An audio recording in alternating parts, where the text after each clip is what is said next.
기획과에서 행정관청, 법원 등의 공공기관이 해당 기관에서 근무하다 퇴직한 공직자, 특히 고위직을 지낸 전직 공직자를 전 동료이자 선배로서 예우하고 그에 따라 전직 공직자가 공공기관의 업무에 계속하여 영향력을 가지게 되는 현상이라고 설명합니다.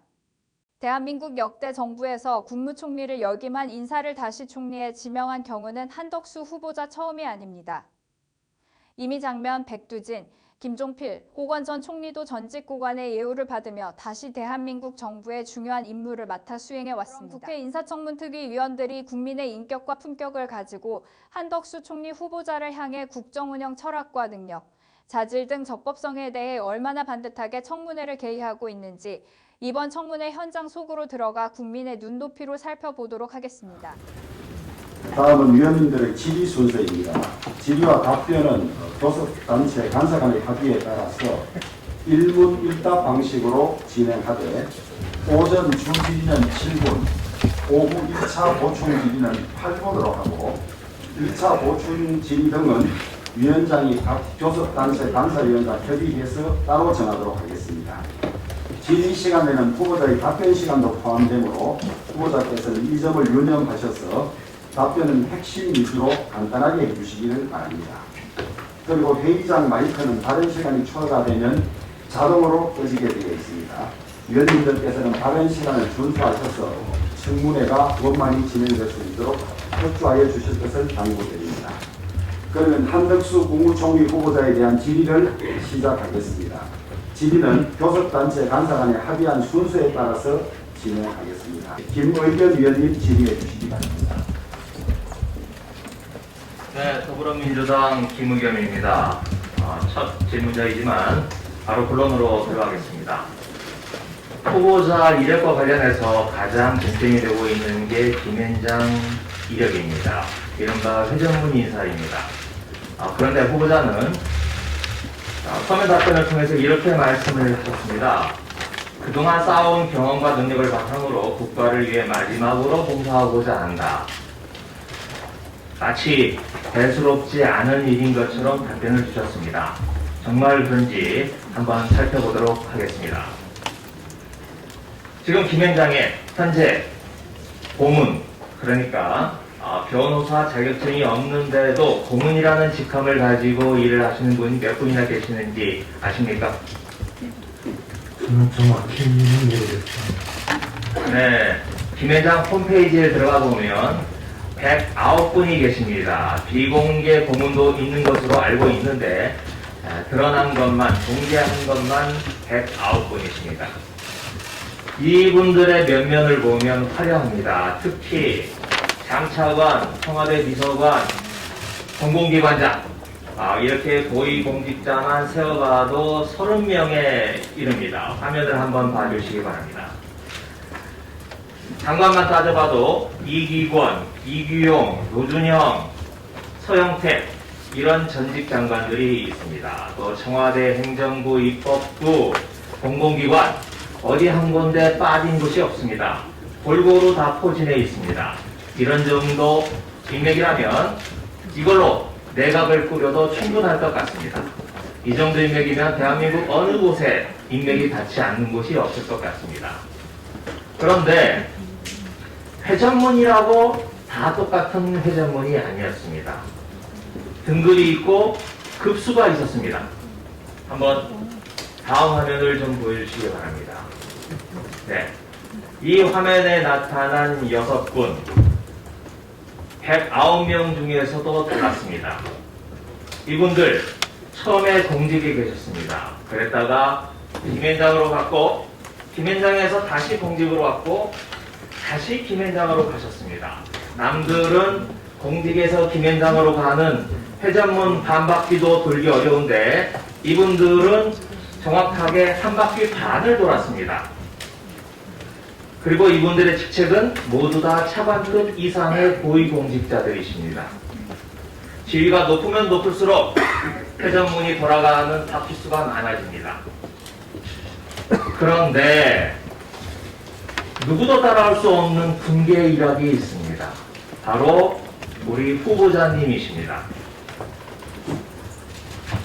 후보자님의 이력을 제가 판넬로 한번 가져와 봤습니다. 자, 회전문에서도 역대급입니다. 공직에 계시다가 김현장을 옮기셨죠? 그 김현장에서 공직을 가셨습니다. 또 김현장 가셨습니다. 그리고 다시 공직을 맡으시려고 지금 이 자리에 와 계십니다. 정확하게 2바퀴를 도셨습니다. 아니 2바퀴를 완성하기 위해서 지금 이 자리에 와 계십니다. 과거에도 이런 경우가 없었고 제가 보기에는 앞으로도 이러한 경우가 전무할 거라고 생각을 합니다. 자, 현재 김현장에 계신 분과 달리 또 역대 총리와도 한번 제가 비교를 해보았습니다. 화면을 한번 봐주시기 바랍니다.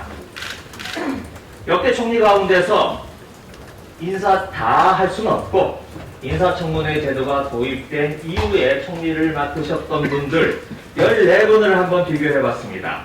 이 가운데서 이한동, 김석수, 김황식 이런 분들은 법조인 출신입니다.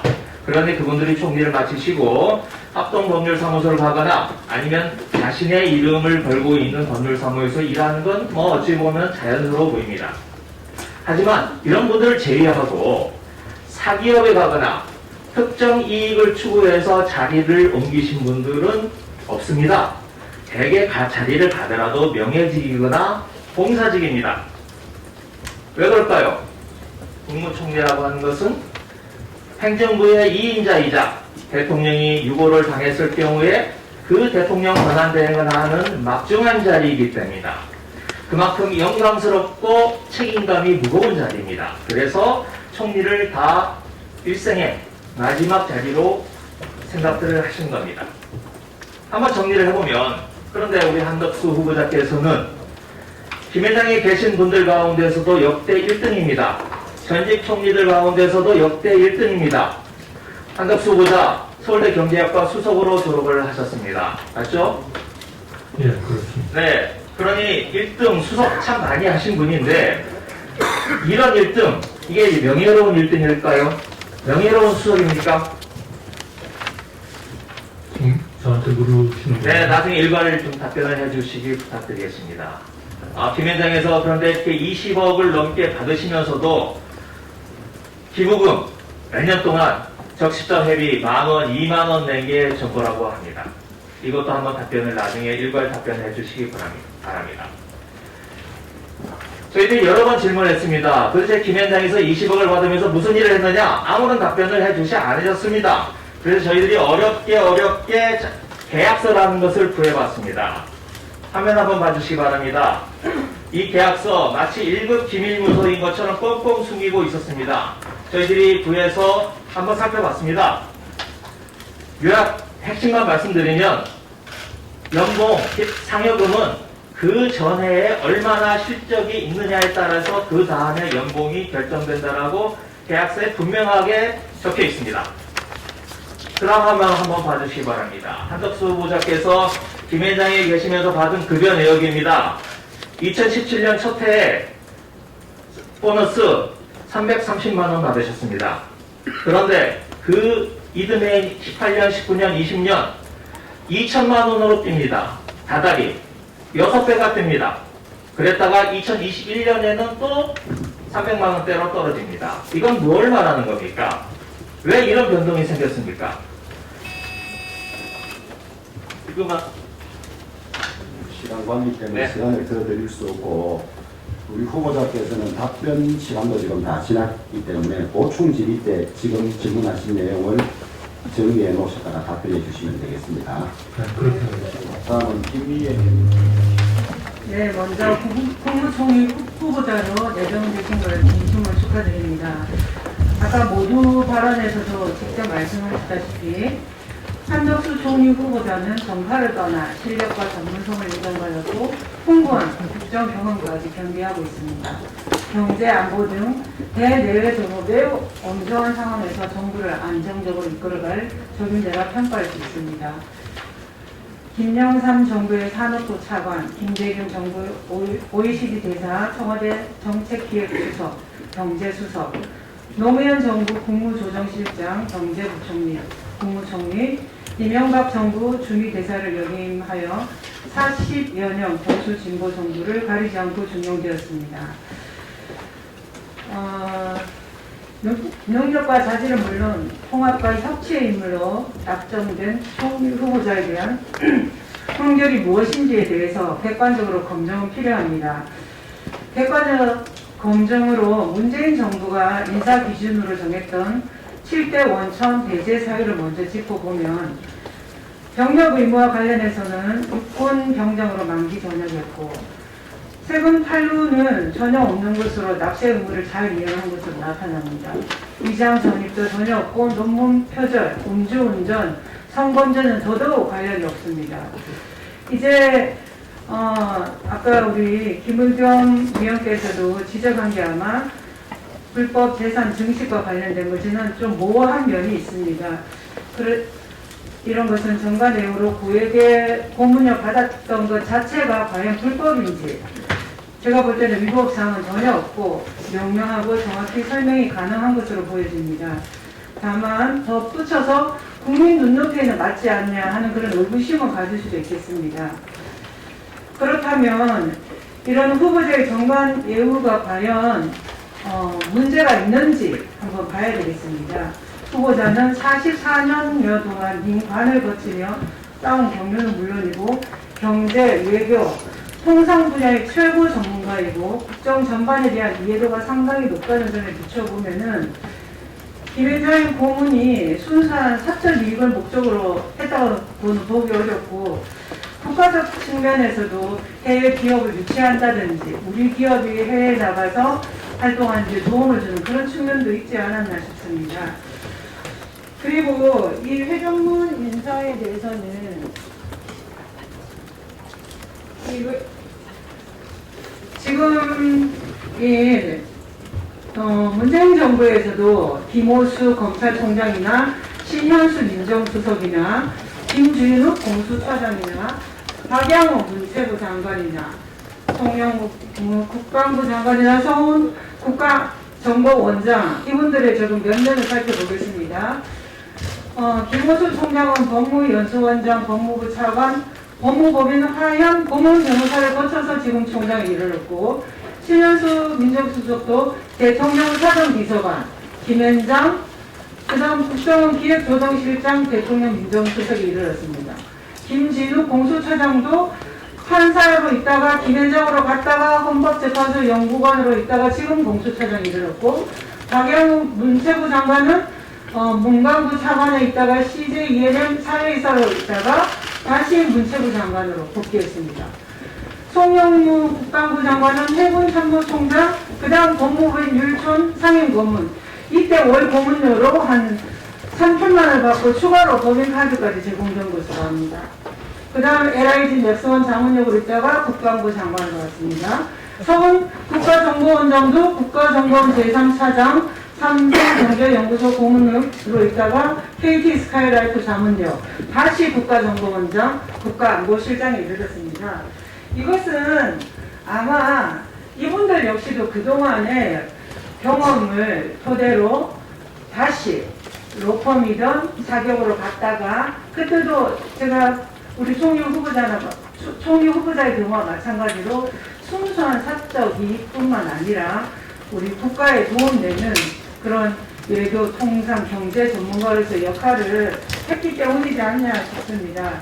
그래서 후보께서 그 부분에 대해서 지금 우리 김여경 위원께서 지적하시는 것처럼 그것을 그렇게 비판받아야 될 건지 아니면 본인이 생각해도 사적 이익뿐만 아니라 공적인 그런 부분을 고려해서 가신 건지 한번 말씀해 주십시오. 네, 저는 물론 요청을 받아서 갔습니다만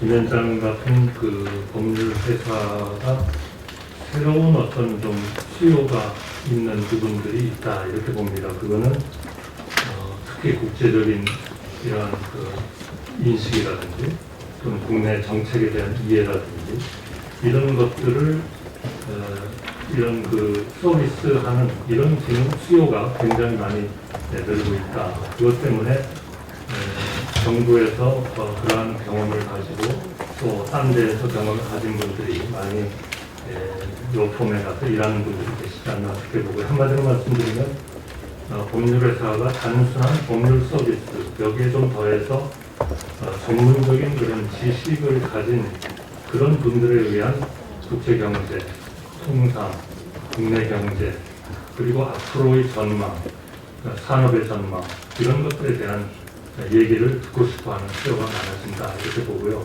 그래서 저도 그 김현장에 가는 하나의 목적은 제가 이제까지 해외에 투자를 유치하고 우리 경제를 설명하고 우리 그 공공 외교를 하던 것에서 크게 다르지 않다 이렇게 봤습니다. 대표적인 게 저희가 2019년에 홍콩에서 한 그 홍콩 라운드 테이블이라는 걸 했습니다. 거기에 외교 안보, 경제 그리고 우리의 그 새로운 대한민국의 재벌 정책, 문재인 정부의 재벌 정책입니다. 문재인 정부의 경제 정책이고, 문재인 정부의 외교 안보 정책, 그리고 거기에서 국민연금이라는 것이 재벌에 대해서 어떤 정책을 앞으로 할 수 있냐 하는 것에 대한 저희가 설명을 드리는 그런 행사를 가졌었다 하는 말씀을 드립니다. 그래서 저희는 제가 거기서 하는 일이 이제까지 제가 했던 전체적인 이런 공공적인 요소하고 크게 배치되지 않는다. 또 제 자신 행동이 그런 개인적인 특정 케이스에 관여가 됐거나 이런 것들이 한 건도 없었기 때문에 또 그걸 위해서 제가 저희 후배인 답변을 정리해 주시죠. 공무원들한테 단 한 건도 전화를 하거나 부탁을 한 바가 없기 때문에 이런 전관 예우 문제라든지 이해 충돌의 문제가 일어나고 있다는 것은 저는 전혀 그 인식을 하지 않았습니다. 그런데 마침 존경하는 김희경 의원님께서 그런 부분을 지적해 주시고 해서 저는 답변은 드립니다만 국민의 눈높이를 보면 조금 제가 송구스러운 그런 측면이 있다 이렇게 말씀드립니다.